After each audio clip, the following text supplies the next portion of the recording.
Hello everyone, this is your educator and mentor Swati Chawla. I welcome all of you on this YouTube channel.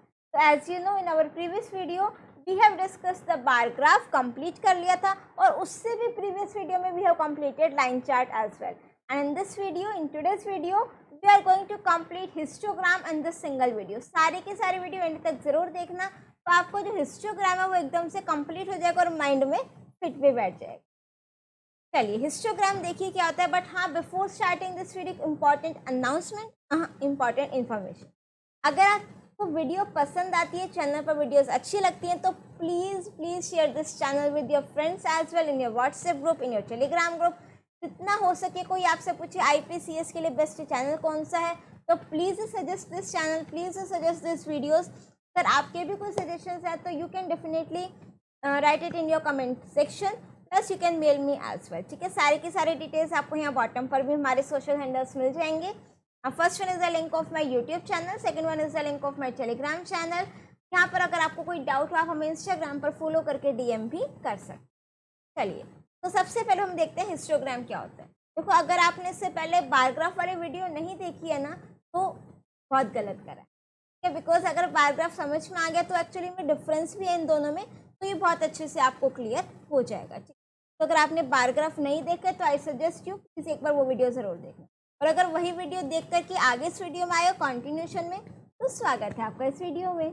चलिए, तो अब देखो histogram क्या होता है. बारग्राफ में जैसे आपने बार्स बनाए थे ना, हाँ गए. देखो यहाँ पर अगर मैं आपको इसी थंबनेल में ही दिखा दूँ, ये आपके बार चार्ट में ये थे बार्स, ये आपका हिस्टोग्राम है. डिफरेंस देख रहे हो कि जो आपके बार्स है ना, उसमें गैप नहीं है. एक डिफरेंस और भी होता है कि आपके इसमें बारग्राफ में हम लोग वैल्यू के करस्पॉन्डिंग वैल्यू प्रोवाइड करते हैं, प्लॉट करते हैं. हिस्टोग्राम में हम रेंज देते हैं. देखो, आप सिर्फ एक ये वर्ड याद कर लो, रेंज. Histogram clear? ठीक है. रेंज का मतलब क्या है कि जैसे सपोज 0 से 33 मीन्स पासिंग स्टूडेंट्स या फेलियर 0 से 33 की रेंज दे दी. फिर मैंने बोला 40 to 50 कितने स्टूडेंट्स हैं, राइट. या मेरे पास पूरे स्कूल के स्टूडेंट्स हैं, मैंने रेंज बना दी कि 10 से लेकर के 20, 10 से लेकर के 12 तक की एज के कितने स्टूडेंट्स हैं, 12 से लेकर के 14 एज तक के कितने स्टूडेंट्स हैं, इस तरीके से. तो ये हम सारा काम करते हैं histogram. Histogram sir column charts हो गए. फिर each column represent a range of values. देखो, पहले फिगर दिखाएंगे, फिर ये डेफिनेशन रीड आउट करेंगे. हो सकता है आधों को तो भी समझ में ना आया हो क्या बोला, कोई दिक्कत नहीं, बस थोड़ा सा पेशेंस रखिए, अभी समझ में आ जाए.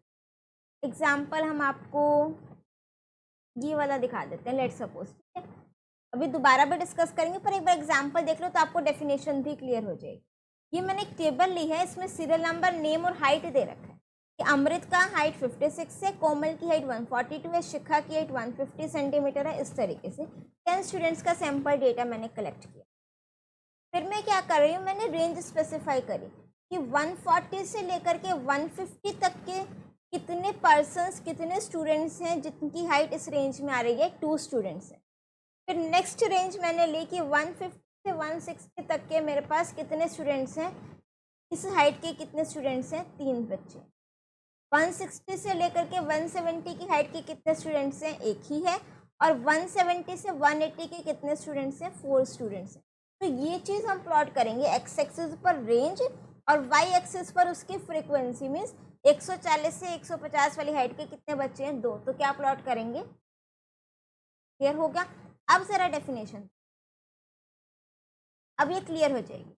हिस्टोग्राम और column charts. Column chart means ये आपके कॉलम्स होते हैं, where each column represents a range of values. Means कि आपका ये जो हर कॉलम है, ये हर एक कॉलम ये रिप्रेजेंट कर रहा है रेंज ऑफ वैल्यूज को, कि 140 से 160 हाइट. नेक्स्ट कॉलम आपका रिप्रेजेंट कर रहा है 160 से 170 हाइट, इस तरीके से. And the height of a column corresponds to how many values are in that range. Height of column कि उस रेंज में कितनी वैल्यूज हैं. सपोज यहाँ पर मेरे को 3.0, तो इस रेंज में आपकी 3 वैल्यूज आ रही, right. So to construct a histogram, the first step is to bin the range of values. नया वर्ड आया आपके लिए bin. अब सोचो कि bin क्या होता है. कुछ नहीं होता, अभी मैंने वो रेंज वर्ड यूज़ किया ना, उसी को हम क्या बोल देंगे, राइट। रेंज वर्ड जो मैंने यूज़ किया, इंटरवल जिसको आप लोग बोलते हो, उसको हम लोग यहाँ पर क्या रिप्रेजेंट करेंगे, बिन से रिप्रेजेंट। तो सबसे पहले के first step is to bin the range of values, that is जो भी आपकी पूरी की पूरी रेंज है, मीन्स मेरे पास जो क्लास 12th के स्टूडेंट्स हैं, मुझे पता है 140 से लेकर के 180 तक की हाइट के स्टूडेंट्स हैं, तो मैंने क्या किया, एंटायर रेंज मीन्स 140 से लेकर के 180 तक की रेंज है मेरे पास स्टार्टिंग से एंडिंग तक, into a series of interval. Series of interval means 140 से 150 कितने हैं, 150 से 160 कितने हैं, 160 से 170 कितने हैं, 170 से 180 कितने, इतने इंटरवल्स बना लिए। And then count how many values fall into which interval, हर एक इंटरवल में कितनी वैल्यूज आ रही हैं, right. The bins are usually specified as consecutive, means एक के बाद एक, 140 से 150 है तो अगला इंटरवल 150 से 160, बट ये ज़रूरी भी नहीं है कि वो कॉन्जिक्यूटिव हो। Non overlapping intervals of a variable, the beans यानी कि इंटरवल्स मस्ट बी एडजेसेंट और ऑफन। देखो ज़रूरी नहीं है कि आपके सारे बिन्स यानी कि जो आपने इंटरवल बनाया है वो इक्वल साइज का हो भी सकता है, नहीं भी हो सकता। जैसे मैंने आपको बोला ना, हाइट 140 टू 150, 150 टू 160, राइट, तो ये तो सारे मैंने इक्वल इंटरवल्स बना दिए, इक्वल बिन्स बना दिए, इक्वल साइज के बिन्स बना दिए, ज़रूरी नहीं है कि आपके बिन्स का साइज इक्वल हो। अब बारी आती है बार चार्ट और हिस्टोग्राम में क्या डिफरेंस। देखो दिखने में आपको थोड़े थोड़े सिमिलर से लगेंगे, बट सिमिलर नहीं है, डिफरेंस तो है। तो ये बार ग्राफ क्या कहते हैं, it is a pictorial representation of data that uses bars to compare different categories of data. यहाँ पर हम अपना हर एक वैल्यू के लिए बार बनाते हैं। हिस्टोग्राम में क्या है आपका, that it displays data by way of bars to show frequency of numerical data. Frequency means कि उस रेंज में कितने नंबर ऑफ वैल्यूज आ रही हैं, उसको हम क्या बोलते हैं, frequency. Now see this example. अभी अगर आपको कोड इसका नहीं समझ में आ रहा, कोई दिक्कत नहीं, बार ग्राफ का तो समझ में आ रहा है। अब देखो ये जब मैंने बार चार्ट बार ग्राफ बनाया था, नेहा, पूजा, प्रियंका, निशा, सोनिया, हर एक वैल्यू के लिए मैंने एक बार बनाया है, प्लस बार के बीच में गैप्स आ रहा है। हिस्टोग्राम के बीच में आपका कोई गैप नहीं होता। यहाँ पर कैटेगरीज की बजाय पर आपके क्या होंगे, न्यूमेरिकल रेंज यानी कि बिन्स होंगे, या फिर आप कह सकते हो इंटरवल होंगे। यहाँ पर आपके न्यूमेरिक वैल्यूज है या आपकी फ्रीक्वेंसी काउंट है कि इस रेंज में कितने नंबर ऑफ वैल्यूज आ रही हैं। अब देखो लाइन चार्ट के लिए मेरे पास कौन सा फंक्शन था, अगर मैं यहाँ पर आपकी लाइन चार्ट की बात करूँ तो रिमेंबर कौन सा फंक्शन था मेरे पास, प्लॉट फंक्शन। बार ग्राफ के लिए या बार चार्ट के लिए मेरे पास बार फंक्शन, हिस्टोग्राम के लिए मेरे पास हिस्ट फंक्शन, राइट। हाँ, कुछ ने बोला कि बार के साथ बार एच भी था, वेरी गुड, हिस्टो हॉरिजॉन्टल बनाने के लिए। चलिए हिस्ट फंक्शन है मेरे पास हिस्टोग्राम के लिए, तो कुछ नहीं करना है, अपना matplotlib.pyplot इंपोर्ट कराएंगे, एलाइस कुछ भी ले सकते हो, ठीक है। ये सारी चीज़ें हम आज के वीडियो में पढ़ने वाले हैं कि कौन कौन से इसकी क्या हैं आर्ग्यूमेंट्स, राइट।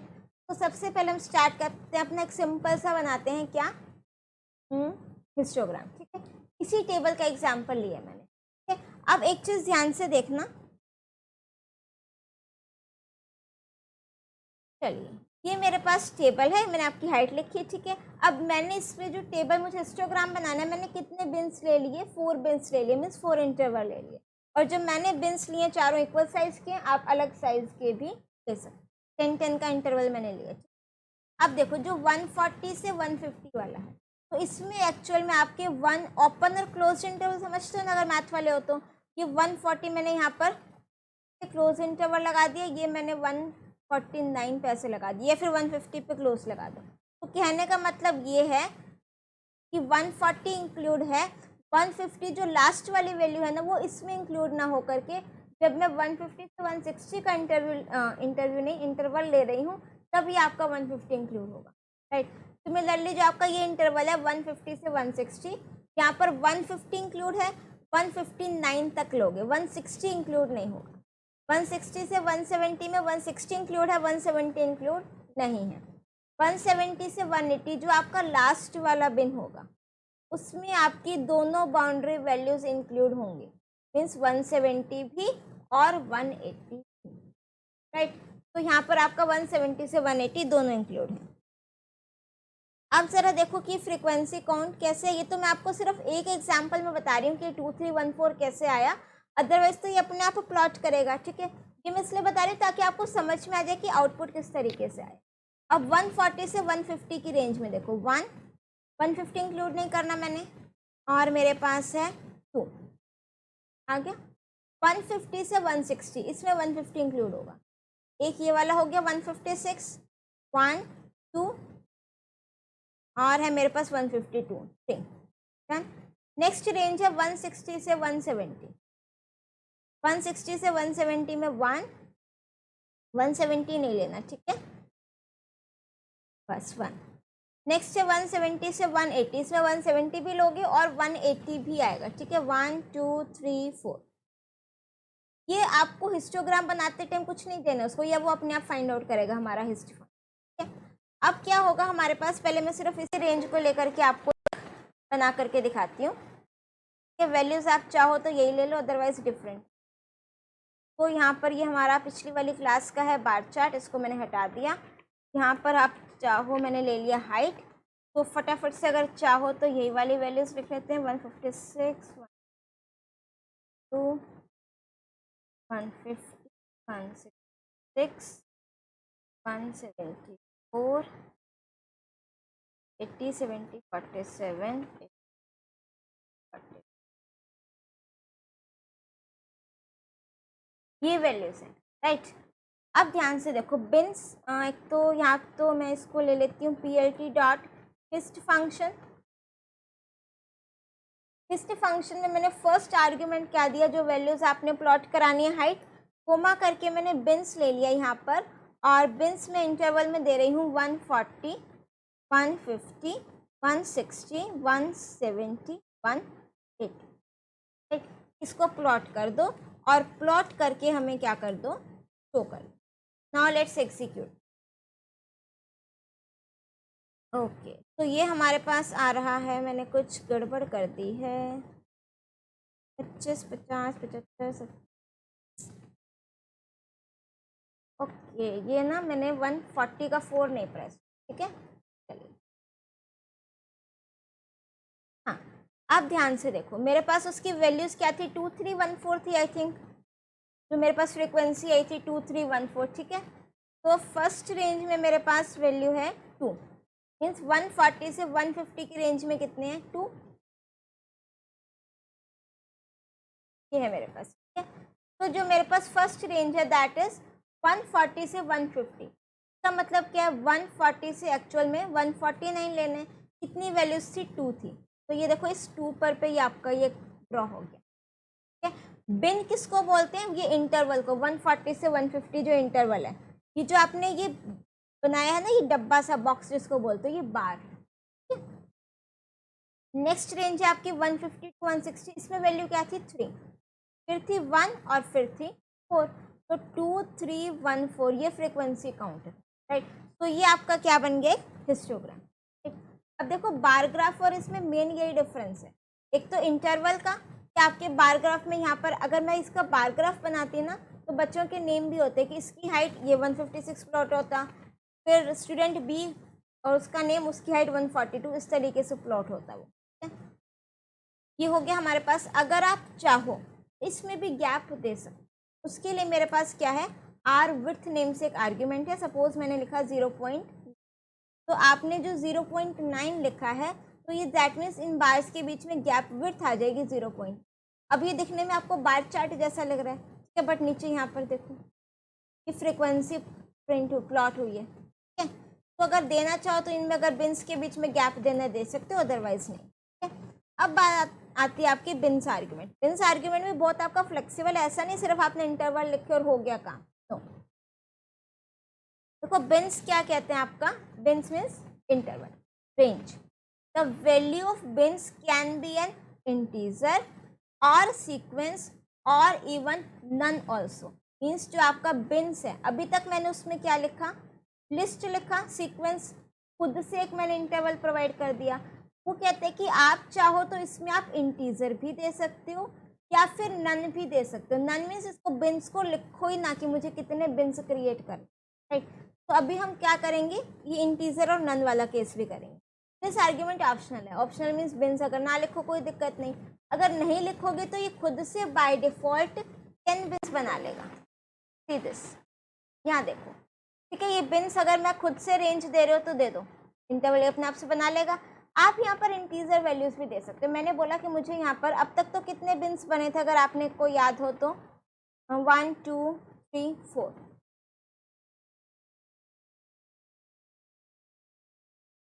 अगर मैं इसको कहती हूँ नहीं मुझे तुम 6 बिन्स बना कर दो, ये अपने आप से क्या करेगा, रेंज में 6 बिन्स बना देगा।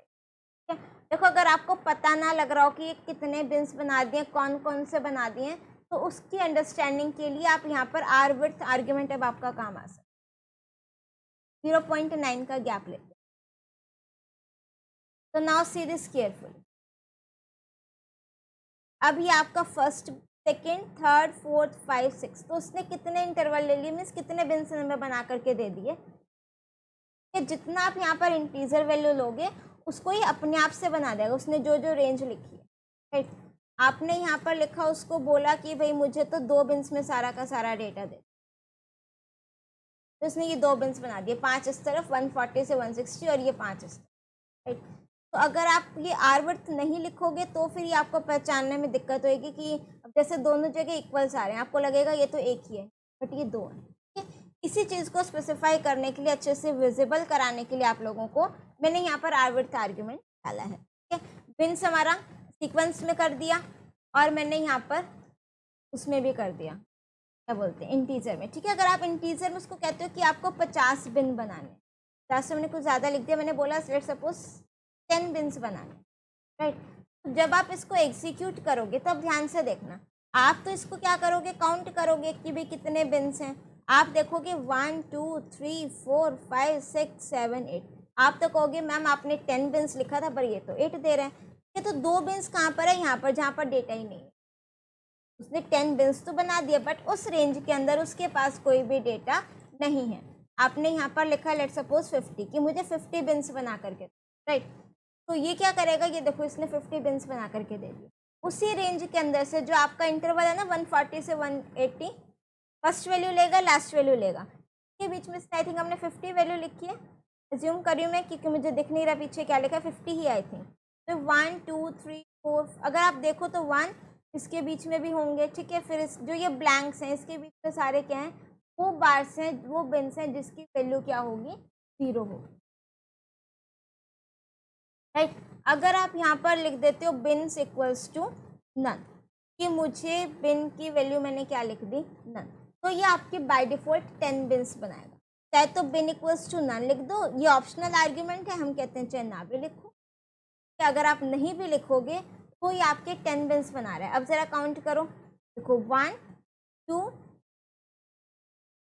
3 4, यहाँ पर मुझे स्पेस दे के लग रहा है कि 2 तो होंगे, 5 और 6 7 8 9 और ये 10। तो अगर बिन्स की वैल्यू नहीं लिखोगे तो बाय डिफॉल्ट वो आपको कितने बिन्स बना करके देगा, 10 बिन्स बना। ठीक है, क्लियर हुआ ये सारा का सारा कंसेप्ट बिन्स का। चलिए, ये हमारा हो गया आर वर्थ, मैंने आपको बताया, बिन्स में इंटीजर वैल्यू हो गई, और अगर कुछ भी वैल्यू स्पेसिफाई नहीं करोगे तो 10 बिन्स क्रिएट कर देगा। चलिए नेक्स्ट आर्ग्यूमेंट मेरे पास आता है next argument is cumulative. Cumulative का देखो मतलब क्या होता है कि अब तक तो हम लोग क्या कर रहे थे, ध्यान से देखना, मैं यहाँ पर वैल्यू ध्यान देना आपको 2 3 1 4 दिस वन, इस रेंज में 2 था, फिर 3 था, फिर 1 था, फिर 4 था, राइट। तो यहाँ पर मैं एक बार बिन्स ले लेती हूँ, वही इंटरवल ले लेते हैं। ठीक है, 140 150 160 170 और ये 180। ठीक है, तो अब तो आपकी वैल्यूज़ क्या थी, 2 3 1 4, ये वैल्यूज़ थी रेंज में, मैंने कॉमा नहीं लगा, 2 3 1 और 4।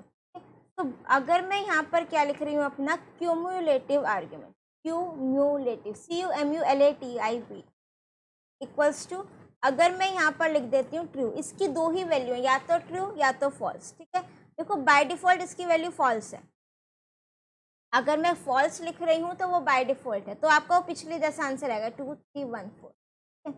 अब ध्यान से देखना एक्चुअल में क्यूमुलेटिव का मतलब कि आपका देखो कब ड्रॉ हुआ, जब मैंने क्यूमुलेटिव की वैल्यू क्या लिखी, यहाँ पर ट्रू लिखी, ठीक है। अब देखो ये क्यूमुलेटिव क्या होता है। अगर मैं क्यूमुलेटिव में शॉर्ट में लिख रही हूँ सी, अगर मैं इसकी वैल्यू ट्रू लिख रही हूँ, तो ये पिछली वाली वैल्यू को ऐड ऑन करके नेक्स्ट वैल्यू दिखाएगा। आपको रेंज ध्यान है 140 से 150 में मेरे पास कितने थे, 2 थे ना, तो 140 से 150 की रेंज में इसने कितना नंबर प्लॉट कर दिया, 2। 150 से 160 की रेंज में कितने थे, 3 थे, तो 2 + 3 कितना हो गया, 5। तो यहाँ पर 4 और 6 के बीच में इसने क्या प्लॉट कर दिया, 5। 160 से 170 की रेंज में मेरे पास कितने थे, सिर्फ एक ही था फ्रीक्वेंसी काउंट, तो 5 + 1 इसने कितना प्रिंट कर दिया, 6। 170 से 180 की रेंज में मेरे पास 4 थे, तो 6 + 4 इसने कितना प्रिंट कर दिया, यहाँ पर 10। मीन्स जो ये वाला बार है इसकी जो हाइट है वो किस पर डिपेंड करेगी, पिछली वाली वैल्यू से वो ऐड ऑन हो जाएगा। मीन्स दिस वैल्यू जो इस बार की है प्लस पिछली वाली वैल्यू, ठीक है। चलिए इसको हम एक बार यहाँ से भी देखें। अब ये क्यूमुलेटिव क्या रहा है, if value of cumulative argument is true it will add the frequency count of current interval with the value of previous frequency count, ठीक है। अगर हम बार 2 पर हैं तो बार 2 का फ्रीक्वेंसी काउंट प्लस बार 1 का जो फ्रीक्वेंसी काउंट है वो भी इंक्लूड करेगा। क्यूमुलेटिव का मतलब ही क्या है, आगे बढ़ते जाओ पीछे का ऐड करते जाओ, आगे बढ़ते जाओ पीछे का ऐड करते जाओ। By default value of cumulative argument क्या होता है, फॉल्स। इसमें आपका जब भी आउटपुट आएगा ना, आपका डिक्लाइन फॉर्म में कभी नहीं आएगा, मीन्स बार आपको बड़े से छोटा कभी नहीं दिखेगा, या तो इक्वल दिख जाएगा या फिर वो बढ़ते की फॉर्म में दिखेगा। तो यहाँ पर देखो 2 3 1 4 था ना, 2, फिर 2 + 3 कितना हो जाएगा, 5, 5 + 1 6 और 6 + 4 10। नेक्स्ट आर्ग्यूमेंट मेरे पास आता है अलाइन। अब अलाइन आर्ग्यूमेंट आपका बाय डिफॉल्ट देखो आपके जो हिस्टोग्राम बन रहे हैं उसके अलाइनमेंट कहाँ पर है, मिड पर है। लेफ्ट, मिड और राइट आप इसकी कर सकते। अब देखो अगर मैं यहाँ पर बात करूँ, इसको फिलहाल अगर आप हटाना चाहो तो हटा सकते। तो जब आपने इसको एग्जीक्यूट किया, आपके पास ये कहाँ से स्टार्ट हो रहा है, 140 से 180 तक जा रहा है, ठीक है। तो जब मैं यहाँ पर ले रही हूँ अलाइन कर दो, अब ये अलाइन मिड वाला था सेंटर, ठीक है। अलाइन इक्वल्स टू मैंने बोला लेफ्ट कर दीजिए, तो 140 से जो स्टार्ट हो रहा था ना, अब अलाइनमेंट लेफ्ट हो गई है, ये 135 से स्टार्ट हो रहा है, ठीक है। मीन्स वो जो आपका बार था ना वो थोड़ा सा लेफ्ट में खिसक गया है, उसकी अलाइनमेंट लेफ्ट हो गई है, तो यहाँ पर उसने जस्ट एक नंबर दे, मीन्स उससे पहले जो होगा 145 उसको दे दिया, ठीक है। देखो 180 से भी 5 वो इधर हो गए, बिकॉज सारे वो लेफ्ट में शिफ्ट होते चले गए। और यहीं अगर मैं अलाइनमेंट दे दूँ राइट, तो वो 145 वो 5 इधर शिफ्ट हो, राइट। बाय डिफॉल्ट ये आपका क्या रहता है, मिड में रहती है इसके अलाइनमेंट, फिर तो कोई दिक्कत ही नहीं। चलिए अलाइनमेंट एट्रीब्यूट हो गया हमारे पास।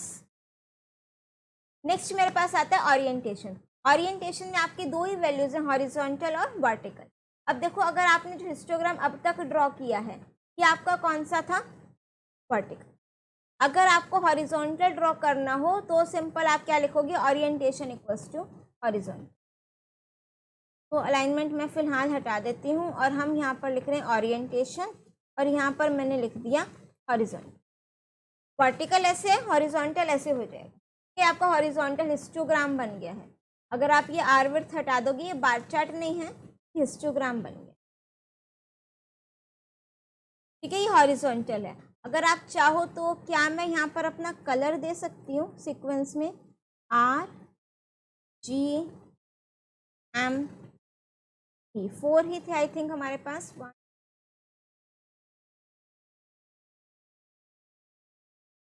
ये क्या कह रहा है, colour keyword argument must have 1 colour पर डेटा सेट। चलो 4 कलर्स, ये कह रहे हैं मेरे को एक ही कलर तुम दे दो।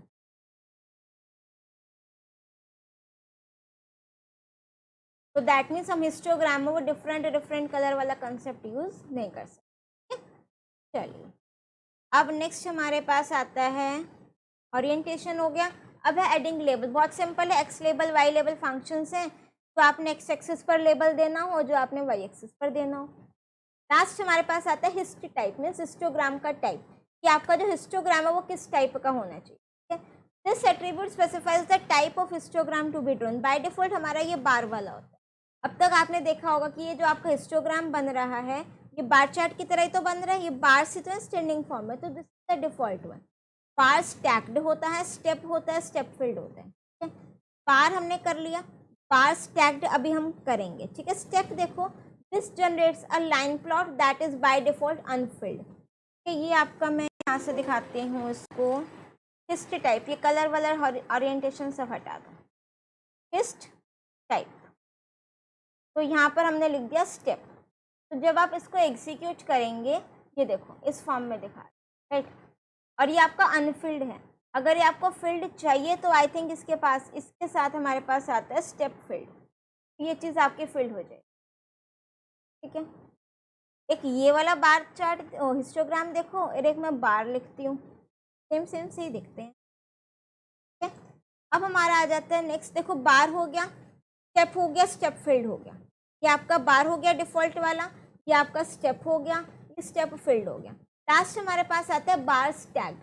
देखो बार स्टैक्ड का मतलब क्या है, उससे पहले हम देखेंगे कि अगर मुझे अपने दो हिस्टोग्राम एक साथ प्लॉट करने हो, कि बार स्टैक का मतलब ही आपको तभी समझ में आए।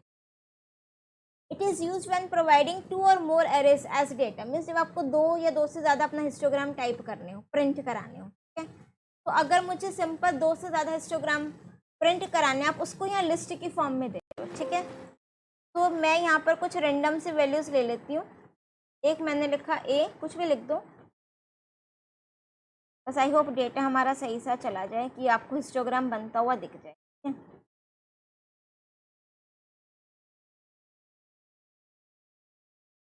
चलिए, और यहाँ पर मैंने बी में कुछ वैल्यूज़ लिख ली, 1 2 3 4 5 6, ठीक है। यहाँ पर हमने इसको लिस्ट की फॉर्म में लिखोगे, राइट। बिन्स अगर आप कहते हो उसको बनाना है तो बनवा दो, अदरवाइज उसको बोल दो कि मुझे तुम 4 बिन्स में भी बना करके दे दो, ठीक है। लिस्ट टाइप फिलहाल में कुछ नहीं, डन। तो now you can see here, उसने मुझे 4 बिन्स बना करके दे दिए। अब ये देखो ब्लू वाला रिप्रेजेंट कर रहा है ए को, और ऑरेंज वाला रिप्रेजेंट कर रहा है बी को, और इसने रेंज ले ली इतने इतने की। अब अगर आप चाहो तो मैं इसमें जैसे ब्लू वाले में, मतलब कि ए वाले में मैं यहाँ पर कुछ लिख लेती हूँ, 60 की लाइन का ले लूँ, 64 ले लिया लेट्स सपोज, तो इसमें भी ये एक वैल्यू आ गई, ठीक है। तो ब्लू और ऑरेंज इस वाली रेंज के लिए ये आपका एक हो गया बात, ठीक है। इसमें ब्लू वाला रिप्रेजेंट कर रहा है ए को, और ऑरेंज कलर रिप्रेजेंट कर रहा है बी की वैल्यू को। मीन्स इतनी रेंज में आपकी 2 वैल्यूज ए सेट में है, 2 वाली वैल्यूज बी वाली लिस्ट। और अगर मैं इस रेंज की बात करूँ 20 to 30 या 35 जो भी रेंज इन्होंने ली है, तो ए वाले में उसकी 2 वैल्यूज हैं और बी वाले में उसकी एक ही वैल्यू है, ठीक है। अब आप कहो कि मैम 3 ले सकते हैं, तो हम कहते हैं लेके देख लो। यहाँ पर हमने लिखा 1 2 3 4 5 6, इसीलिए आई थिंक 1 2 3 4, और यहाँ पर बी कॉमा करके क्या कर दो सी। तो ये आपके ब्लू, ऑरेंज और ग्रीन ABC बन गया, ठीक है। अब ध्यान से देखना, अब मैं यहाँ पर क्या लिख रही हूँ, list type equals to bar stacked है, आई थिंक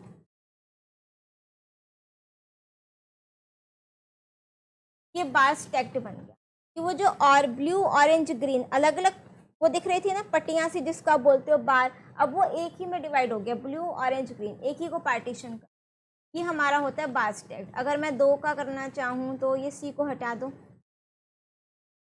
यहाँ से सी को हटा दो, लिस्ट को बंद कर दो,